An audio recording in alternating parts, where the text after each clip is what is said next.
Toronto International Film Festival kicks off this week. I'm celebrating my 15th year as its documentary programmer. On today's episode, my boss, artistic director Cameron Bailey.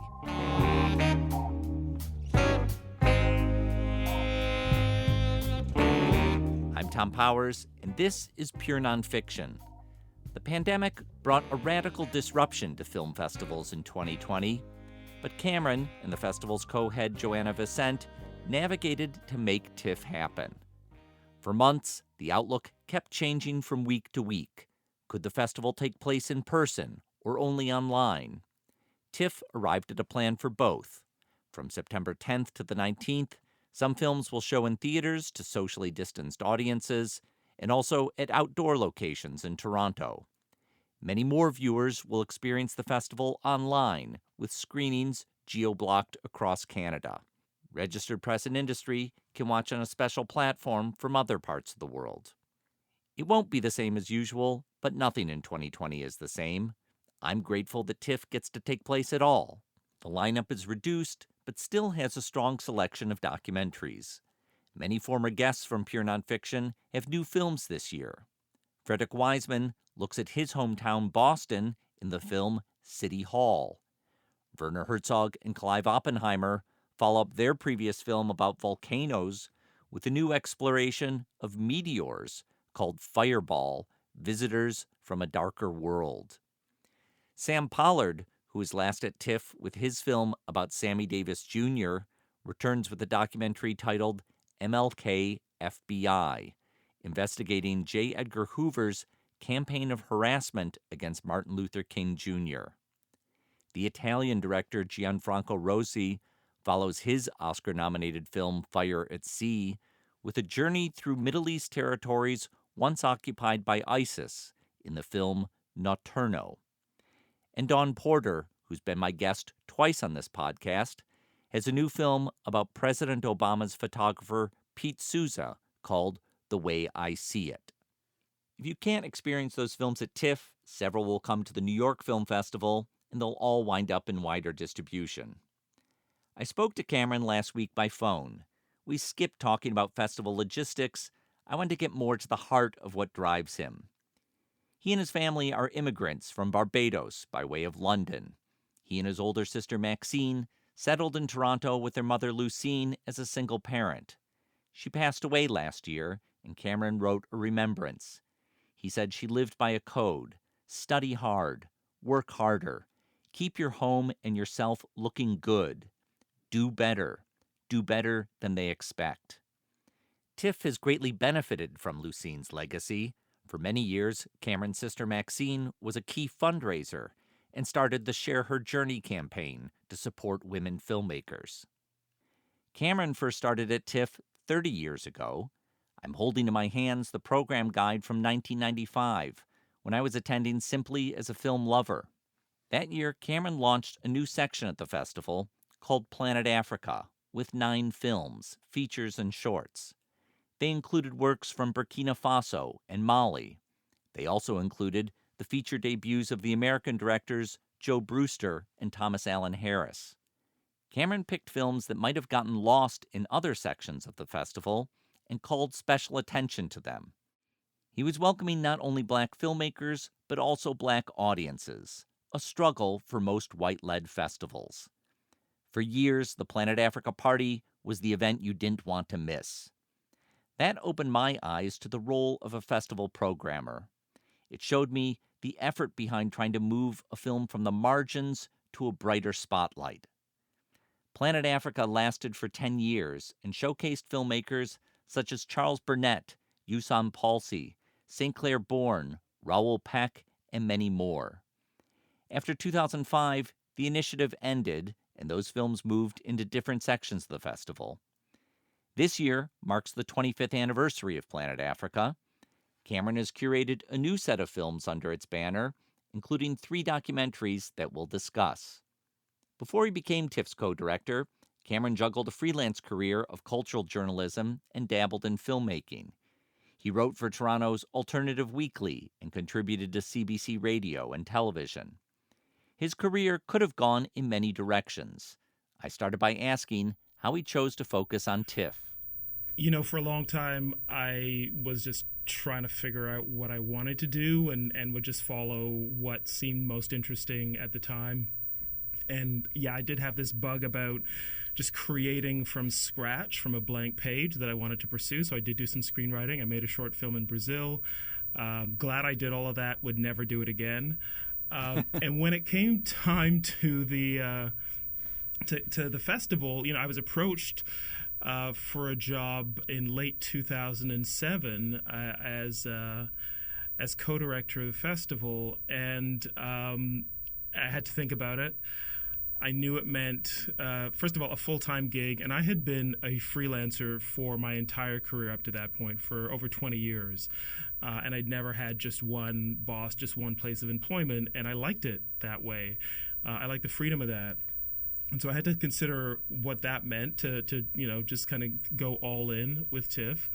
But what I always loved was that translation of my thoughts and my responses to films to an audience and what they might bring to it and how that could be different, how it's kind of an ongoing conversation, how it can be unpredictable. All of those things were exciting to me, and TIFF has just the great good fortune to have what I think is the best film audience in the world, really, and it's in large numbers and incredible variety. People who love all different kinds of films across the spectrum, and being able to bring films to that audience for the first time and get their reaction, be a part of that, be there with the filmmakers when they were getting that audience reaction. That was what drew me to it. If anyone's seen you do a Zoom interview this year from your office, they'll see the wall behind you has an enlarged image of a woman's face. It often looks like she's looking over your shoulder in always in these Zooms. Can you explain what that image is? Yeah, her name is Mbasine Therese Diop. She was the lead actor in the very first African feature film that was made and disseminated widely, called La Noire de, or Black Girl, by Ousmane Sembène, the great filmmaker from Senegal. And that particular image is one that I first saw when Criterion issued their DVD release of Black Girl. Black Girl is a classic film for world cinema, for African cinema, and I just love her performance in the film. It's a story of a woman who leaves Senegal, goes to the south of France to work as a maid for a white French family, and suffers a pretty awful experience there. But the film is told with great dignity, with a kind of a sly sense of humor as well. And it really is a story about colonization. And it just sums up so much. And the fact that it was there at the very beginning of African cinema just seemed really resonant to me. And so I love the film. I love the image. I'm a great admirer of the filmmaker Ousmane Sembène. And I'd been immersed in African cinema for, I guess, about 30 years now, going back to my first trip to the FESPACO Festival in 1991. And when I took on the job as co-head of the organization of TIFF and the Toronto Film Festival, I wanted an image that, when I was working in my office, would always remind me of the cinema that I loved, what was important to me about film. And it was something beautiful as well. And I feel like I take inspiration from it every single day. So I want to go back to 1995, the year that you created the Planet Africa section at TIFF. Can you talk about what the motivations behind that section were? Yeah, for me, it's almost like a sense memory of somehow persuading my boss at the time, Piers Handling, who was the CEO of TIFF for many, many years, just stepped down a couple of years ago. He and I got on a plane in 91 and went to FESPACO, the big Pan-African Film Festival in Ouagadougou, the capital of Burkina Faso, just on the edge of the Sahel Desert. And the sense memory I have is getting off that plane, walking down the stairs from the airplane onto the tarmac, and just feeling that gust of hot, dry air, because you are on the edge of a desert. And that was my first time stepping foot anywhere on the African continent, and it was for Piers as well. And it was a momentous experience for me. I spent the next almost 10 days immersing myself in African cinema, sitting in open-air screenings with local Burkinabe audiences, meeting tons of filmmakers. Djibril Diop Mbeti and others were there. The guy who ran an African film festival in Tokyo was there. It was just this global gathering of people who made and loved African film. And I carried that with me. And I began to program African films. And it took about the 4 years in between 91 and 95. But by that point, Piers and I had talked about starting a section within our festival that would bring those films to Toronto and bring them together with films from the African diaspora as well. And, I've been thinking a lot about that time now, and it was a different time to now, but it was connected in a way, and that there was a kind of a vocal public surge of Black and African perspectives and voices. This was the era following the Rodney King verdict. There were similar instances of police violence against Black people here in Toronto that were also met with street protests. It was the time of the New Jack Swing cinema that was coming out, and Spike Lee's work, the Native Tongues hip-hop artists coming out of New York. So there was this kind of real flowering. This was the time when people would walk around with Africa medallions on, right, instead of gold chains, as a symbolic gesture. And so all of this was happening at the same time. Black filmmakers were making the first feature films in this country. Clement Virgo's Rude and Stephen Williams' Soul Survivor both came out in 1995, the same year that Planet Africa started. All of this was this kind of upsurge of work that was being made, and it just felt like the right time. And so we launched it that year. Filmmakers like John Akomfra from the UK were in the section. We had a new film by Djibril Diop Mbeti in the section, many others. Frances Ann Solomon from Trinidad. And so it just felt like we were bringing the African world together, getting voices to kind of intermingle. It was a great time. The program ran for 10 years, and there were lots of tensions within it as well. But what I remember most is what sparked it in terms of landing in Burkina Faso, and then that kind of moment that it was a part of as well in the early and mid 90s. I want to ask more about curating these diasporic voices together, because a filmmaker in Kinshasa is going to have a different experience from London or Port-au-Prince or Chicago. And can you talk about the value of putting them under one umbrella? Yeah, it was a risk because there are as many differences as there are similarities, but the similarities are significant ones, I think. And I'm going to go out on a limb and say no matter where you are in the African diasporic world, your world is shaped by colonization, one way or the other. And you could be in Chicago, you could be in Paris, you could be in Sao Paulo, but one way or the other, your work is shaped by colonization.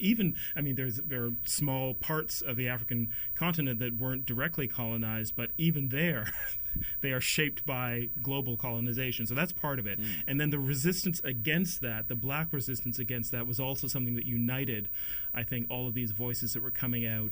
And, I was also shaped coming up. I did my undergraduate degree in English literature, and by the end of it, I was able to begin reading Pan-African literature and the whole Pan-African movement coming out of both West Africa and the Caribbean, which was about, okay, let's find what are the things that still unite us, even though colonization has dispersed African people all over the world.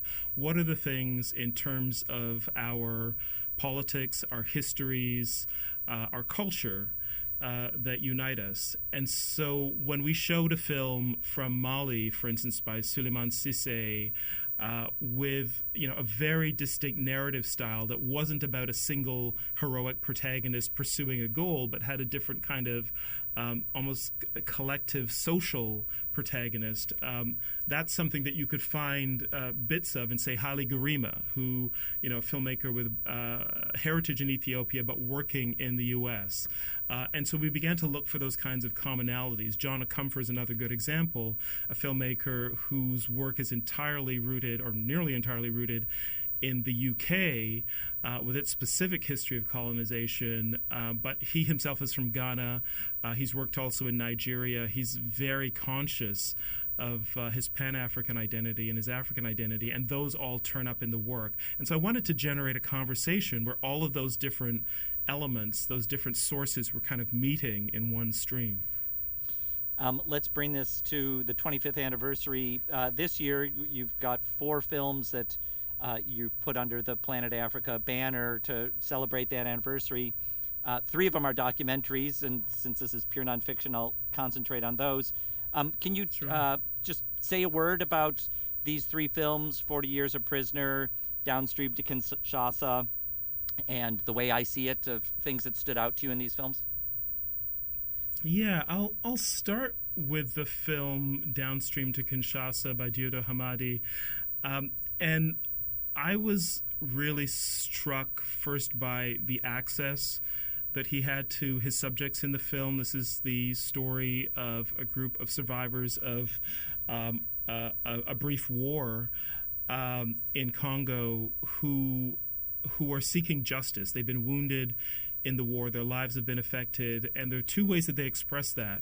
One way is by traveling from their remote interior location to the capital, to Kinshasa, to try to seek political justice from the leaders of the country.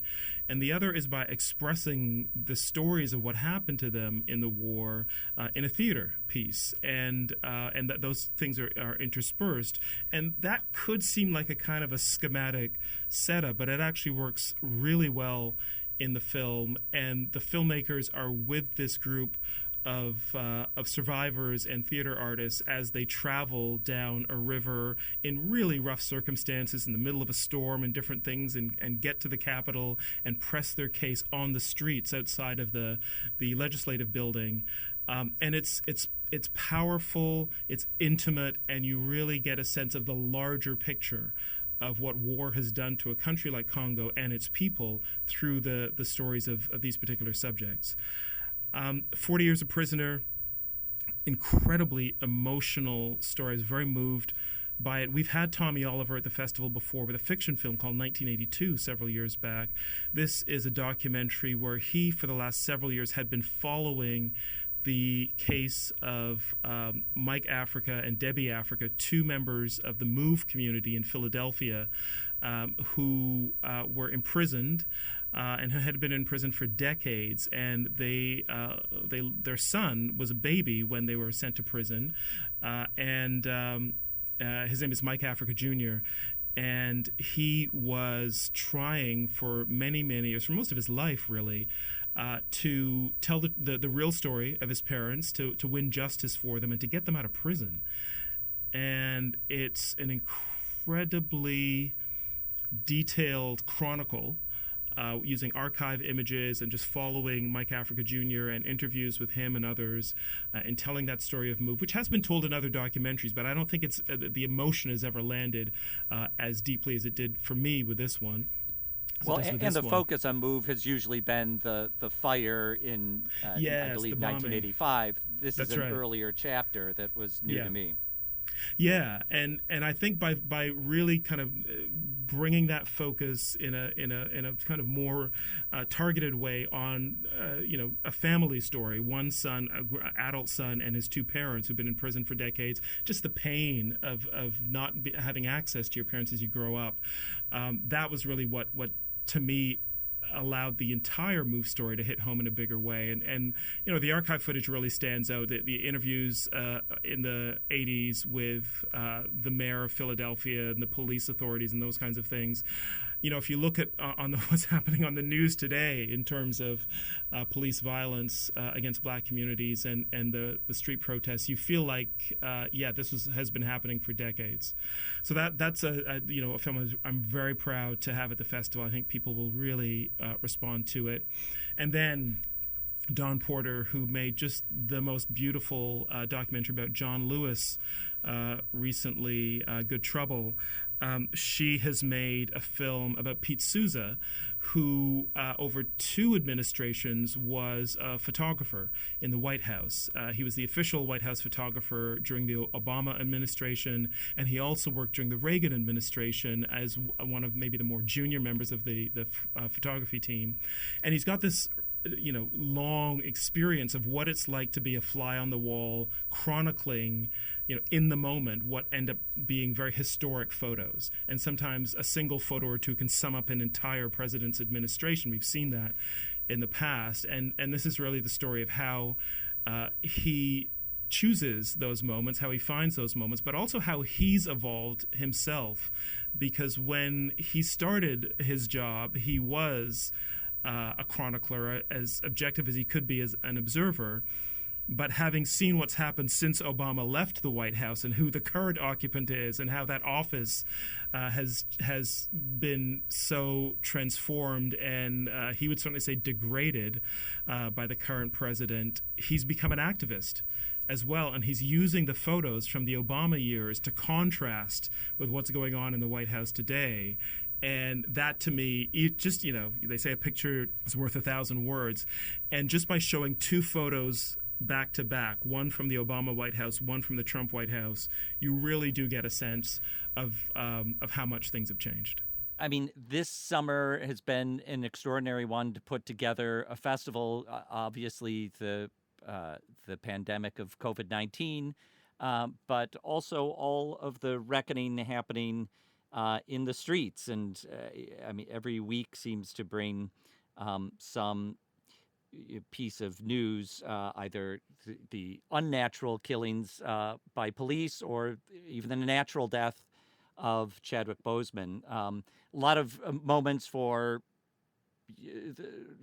sorrow, a lot of moments for feeling galvanized to make change.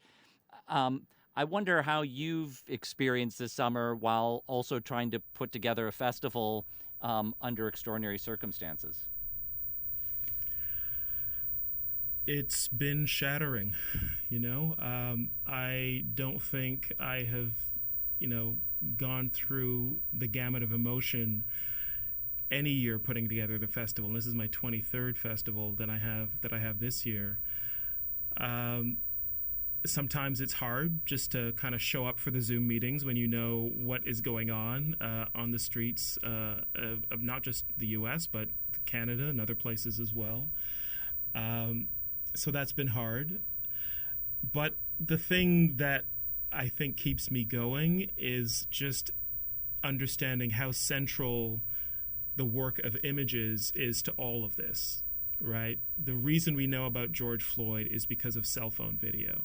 And cell phone video was the catalyst that brought people into the streets to protest, and that I think are in the middle of changing society. And that is the case with so many other instances. The same with Jacob Blake most recently. And sadly, this just keeps happening. And it's unfortunate that it takes a cell phone video for people widely to believe what's happening in terms of police violence against black people. But that seems to be what it does often take. So that's important too. So, we actually launched a series of conversations after the George Floyd case and the protests against that murder erupted, called Images Matter. And we wanted to talk about how not only cell phone images matter in terms of galvanizing people, but the movie images, the TV images that we've all absorbed about police matter as well. Police as heroes, police as conflicted but ultimately good actors in the world. We've all seen probably thousands of hours of cop shows and movies about cops where even if they appear to be crooked, they end up doing the right thing. Or even being crooked can be kind of sexy and heroic in its own right. And that shaped how we think about the police. And, we can have different opinions about what that means, but what we can't do is ignore how our views of police and policing have been shaped by movies, TV shows, and now especially amateur video. So whether it's fiction films or television series or documentaries, all of these things really matter because they're more powerful than sometimes we think they are. And that's why it's important for us at TIFF to bring these images to audiences, to talk about them, to actually draw people's attention to how these images are working on us, and make sure that it's just a conscious process and not something that we just absorb uncritically.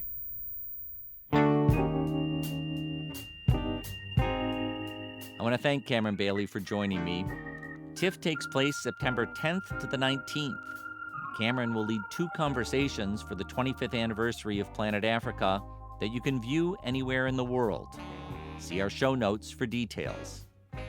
One of the films we discussed, The Way I See It, about President Obama's photographer Pete Souza, comes out later this month from Focus Features and MSNBC Films.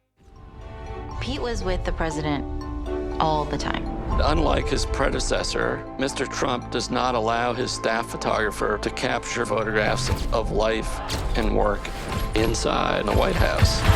If you just stacked up the images of the Obama presidency and the Trump presidency, you would see the 2 stories of America in the starkest possible contrast. That's Dawn Porter's film, The Way I See It, coming to U.S. theaters on September 18th and to MSNBC on October 9th. You can hear my first interview with Dawn on Pure Nonfiction Episode 2, discussing her films Gideon's Army and Trapped, and our second talk on Episode 75, discussing her Netflix series Bobby Kennedy for President. Thanks to our team, series producer Hannah Nordenswan and web designer Cross Strategy. Our theme music is composed by Andre Williams, and our executive producer is Rafaela Nehausen. I'm Tom Powers. You can follow me on Twitter at THOMPowers. You can read our show notes and sign up for our newsletter at purenonfiction.net.